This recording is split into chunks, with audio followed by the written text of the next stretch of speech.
when bed bugs are an issue. Both have to be done. But anyway, I would only show units that were clean, sprayed and steamed. And the thinking here was to protect myself, selfishly, and to ensure, not ensure, but it kind of hit me, this will help the building. If I only show clean, sprayed units, these units are going to get sprayed, and I'll be helping tenants and protecting myself. So that's what I did, and I did that for a number of weeks, almost 6 months. And one day I was told that I had to start showing units that were occupied and infested. And I was given some reasons for it that I won't go into. But I tried to do it. I'll leave it at that. And shortly after I was told to show these infested units, I was also told that the rental agent I had replaced had suddenly returned, and that my job was over. So I was disappointed to lose my job because I was kind of getting used to it, and I frankly was beginning to really bond with my community there, and didn't want to leave. So I left, and the other truth is I was a bit relieved to leave, probably more than a bit, because it was quite a strain to go to work every day worrying about getting bed bugs. And so that's my story, and I would like to thank Cheri for asking me to speak, and for her EA Butila for her help on this in getting me to actually come and speak. And I just hope it helps tenants, and frankly I hope it helps their pets, who also get bit and are very vulnerable too. Thank you. Thanks, Carolyn. So just to reiterate, next week I will be tabling a bill, tenants' rights bill, and the portion of which concerns the bedbug issue the most is the landlord licensing aspect of it. This has worked in other jurisdictions where landlords who have infested apartments or have work orders outstanding against them for whatever reason will not be allowed to rent again unless they obviously correct the problems. And a licensing commission at the provincial level would allow them to do that. It would be self-funding because the licensing fees would pay for the enabling of the legislation. And that's the answer. It's not only enough to disclose that a premise has bed bugs, which is what Cole's bill does, and what now national and actually cross-border registries do. Because what happens then is that the landlords who want to rent to new tenants will look and see if they've lived in infected buildings and refuse to rent to them. This leads to discrimination against potential tenants. We need to put something in place in Ontario that will force landlords to do the right thing, and that is to clean up their apartments and to, of course, fix other work orders that are against their apartments as well. But primarily, of course, we're facing this pandemic of bed bugs. This would start to look at that problem. So apart from that, I'm also going to be asking a question today in question period about this. One of the things I'm going to focus on is the fact that this provincial government is also not funding the Toronto Board of Health to really do anything about this problem. They've been asking for increased funds from the province for at least 2 years because of the infestation of bed bugs in so many properties, and they have yet to receive it. So that's another piece of the puzzle too. So right now, we're certainly open to any questions about this issue or this bill. Are there? Yes. What do you think of this BedBug Summit that will take place at Queen's Park pretty soon? Do you see any hope in that? Well, certainly I think that that's a good thing. I support that. But it's not going to get at the crux of the problem, because we can discover excellent ways of getting rid of bed bugs.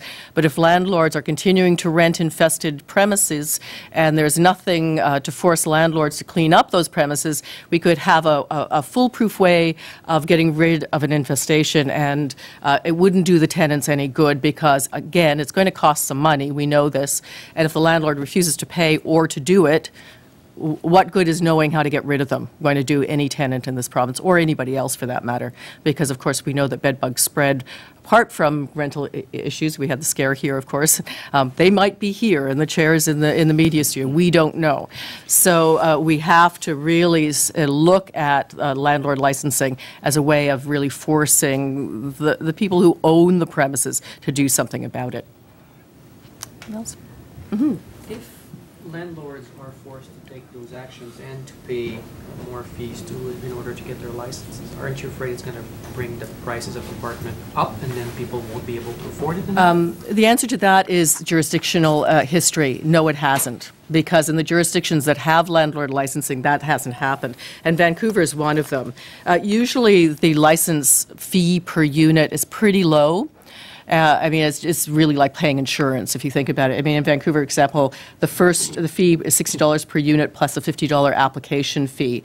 In Minneapolis, the annual license fee is $65 for the first rental unit and $19 for each additional unit. So various jurisdictions do it in various ways, but the overall experience of landlord licensing in the dozens of jurisdictions that do it is that it does improve the quality of rental stock, and that it hasn't brought down the numbers of rental stock, and that it hasn't increased rents.